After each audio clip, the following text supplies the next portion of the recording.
నమస్తే, welcome to 99 TV. నేను Priyanka. Eiffel tower ను చూడడానికి ప్రపంచం నలుమూలల నుంచి ప్రజలు ప్యారిస్ కు వెళ్తుంటారు. కానీ అదే ఈఫిల్ టవర్ ను తన సొంత ఆస్తి అంటూ ఒక వ్యక్తి అమ్మేందుకు ప్రయత్నించాడంటే నమ్మగలరా? అంతేకాదు, ఒకసారి మోసం విజయవంతం కావడంతో అదే ప్లాన్ ను మరోసారి కూడా అమలు చేయడానికి ప్రయత్నించాడు. అతడే విక్టర్ లస్టిగ్. 1925లో పారిస్ లో ఉన్న సమయంలో ఈఫిల్ టవర్ నిర్వహణ ఖర్చులు ఎక్కువగా ఉన్నాయంటూ వచ్చిన వార్తలను లస్టిగ్ తన మోసానికి అవకాశంగా మార్చుకున్నాడు. ప్రభుత్వం టవర్ ను కూల్చి ఇనుమును స్క్రాప్ గా విక్రయించబోతుందంటూ నకిలీ కథ తయారు చేశాడు. తాను ఫ్రెంచ్ ప్రభుత్వ అధికారి అని నమ్మించేందుకు నకిలీ పత్రాలు, అధికారిక ముద్రలతో లెటర్ హెడ్లు కూడా సిద్ధం చేసుకున్నాడు. ఆ తర్వాత పారిస్ లోని ప్రముఖ స్క్రాప్ వ్యాపారులను రహస్య సమావేశానికి పిలిచి ఈఫిల్ టవర్ ను వేలం ద్వారా స్క్రాప్ గా విక్రయించబోతున్నామని చెప్పాడు. వారిలో ఆండ్రే పోయిసన్ అనే వ్యాపారి లస్టిగ్ మాటలను పూర్తిగా నమ్మాడు. ప్రభుత్వం నుంచి కాంట్రాక్ట్ పొందాలంటే తనకు కమిషన్ ఇవ్వాలని కూడా లస్టిగ్ నమ్మించాడు. చివరకు పోయిసన్ భారీ మొత్తాన్ని చెల్లించడంతో డబ్బు తీసుకున్న లస్టిగ్ వెంటనే పారిస్ నుంచి పారిపోయాడు. ఇక్కడే అసలు ట్విస్ట్ ఉంది.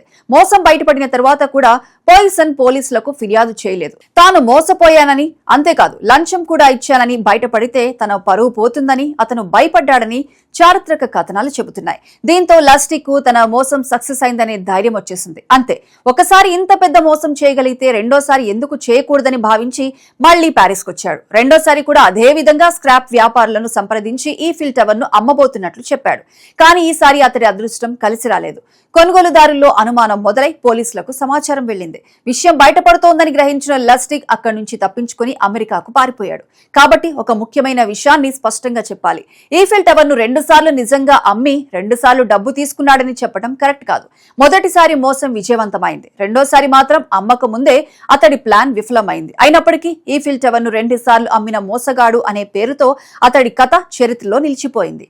ఆ తర్వాత అమెరికాకు వెళ్లిన లస్టిగ్ మోసాలను ఆపలేదు. చివరకు అతడి నేర జీవితం పోలీసుల చేతికి చిక్కే వరకు కొనసాగింది. 1935లో అరెస్ట్ అయి జైలుకు వెళ్లిన అతను 1947లో జైల్లోనే మరణించాడు. ఈ కథలో షాకింగ్ విషయం ఈఫిల్ టవర్ ను అమ్మేందుకు ప్రయత్నించడం మాత్రమే కాదు, మనిషి నమ్మాలనుకున్న విషయాన్నే నమ్మేలా చేస్తే ఎంత పెద్ద మోసాన్నైనా నమ్మించవచ్చని లస్టిగ్ చూపించాడు. నకిలీ పత్రాలు, అధికారిక హోదా, రహస్య సమావేశం, కమిషన్ పేరుతో లంచం, ఇలా ఒక్కో దశలో బాధితుడి అనుమానాలను కూడా తన మోసంలో భాగం చేసుకున్నాడు. అందుకే విక్టర్ లస్టిగ్ కథ నేటికి ప్రపంచంలోని అత్యంత ప్రసిద్ధ మోసగాళ్ల కథల్లో ఒకటిగా చెప్పబడుతోంది.